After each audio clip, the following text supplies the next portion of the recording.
বিষ্ণু ইসা ইসলাম আব্দুল্লাহ ইবনে ওমর রাদিয়াল্লাহু তাআলা আনহু পিঠের মধ্যে একবার চাপড় দিয়ে একবার বললেন, আব্দুল্লাহ, দুনিয়াতে এমন ভাবে জীবনযাপন করো মনে হয় যেন তুমি গরিব, মানে স্ট্রেঞ্জার, এলাকায় নতুন আসছো, কেউ তোমার চেনে না, তুমিও কাউরে চেনো না। অথবা আবিরু সাবিল, মানে traveller, you are a traveller, পথিক। এইভাবে থাকে। ধরো একটা জায়গায় গেছেন, কেউ আপনার চিনে না, জানে না, ওই জায়গায় আপনি বাড়িঘর করবেন?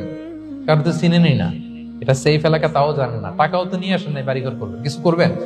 যেই কাজের জন্য গেছেন, কোন রকম কাজ সেরে চলে যাবো এখান থেকে, যেহেতু আমি অপরিচিত। অথবা ট্রাভেল করতেছেন, এখান থেকে মক্কা যাবেন, ধরেন যে দুবাইতে ট্রানজিট 4 ঘন্টা, কয় ঘন্টা ট্রানজিট, যেহেতু 4 ঘন্টা পাইছি, এবার একটা সোফা কিনি, একটা টেবিল কিনি, একটা এই কিনি সেই কিনি এয়ারপোর্টের ভিতরে, এরকম কোন পাগল করে?